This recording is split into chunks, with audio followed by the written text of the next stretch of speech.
Tech expert Lisa Chang is here to talk about online safety, specifically when it comes to shopping and how we can protect ourselves online. There are so many of us shopping online these days. So if we're a little bit wary about it, Lisa, how do we start?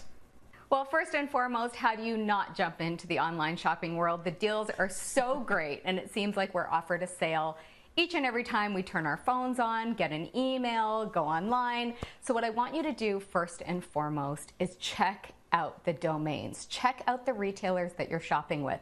Make sure that they're trusted. If it looks a little off to you, chances are that they are. So I want you to make sure that when you're looking at the site that you're shopping with, they look familiar to you. The domain is correct. So for example, .com, .ca, .net, everything looks right. And those are the trusted retailers that you want to shop with. Also check out the spelling, because those are some of the oldest tricks in the book to get you to shop with an untrusted source.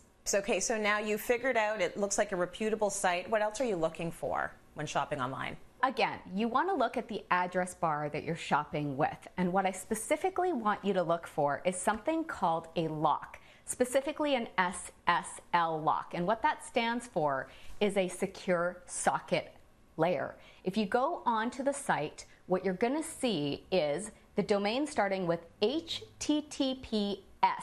That S stands for security. You're also going to notice at the beginning of that HTTPS, there's a little icon of a lock. That's what you want to look for, and that's how you know that you're shopping with the safest retailer possible. I also, at the time of purchase, don't want you to overshare. At no point in time should a retailer be asking you for things like your birth date, your social security number, anything that looks off to you. Make sure that you do not continue with that purchase.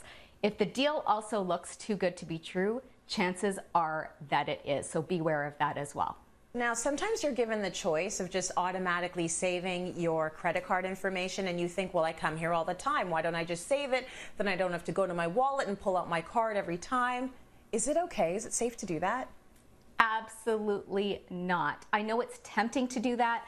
I have fallen into that trap as well. Please never auto-save your information. So that includes your email as well as your password. Again, going back to the basics, much like the poll that you just asked, I don't want you to use the same password over and over again. In fact, I want you to do the opposite and continue to change the password. Make them hard to guess. This way you will never end up in a fraudulent situation. If you find that keeping track of your passwords are difficult for you, make sure that you have a password manager, or even better, there is an app out there called the Blur app. And what this is a system-based app which auto-populates a password and an email.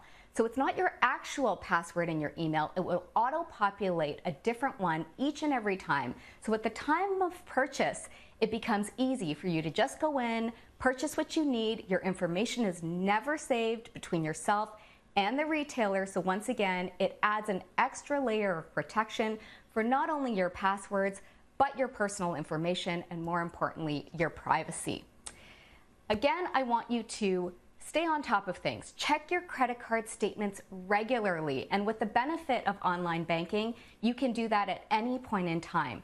Don't wait until the end of the month to check out what it is that you've shopped for, what's showing up on your statements. Make sure that you go in regularly, like I said, and making sure that everything that you've purchased is showing up and nothing more is showing up on your credit card statements as well. Now, I also want you to consider an app-based way to pay on your phone. So instead of you having to whip out your credit card every time, what Apple as well as Google have are apps that allow you to purchase automatically. So I want you to think about that as well. These companies pour in a ton of investment into making sure that your privacy is secure. So please do feel free to use Apple Pay and Google Pay at any point to making sure that your purchases are safe. Okay, so they have invested in the security. You can feel a little bit safe about those methods. Lisa, really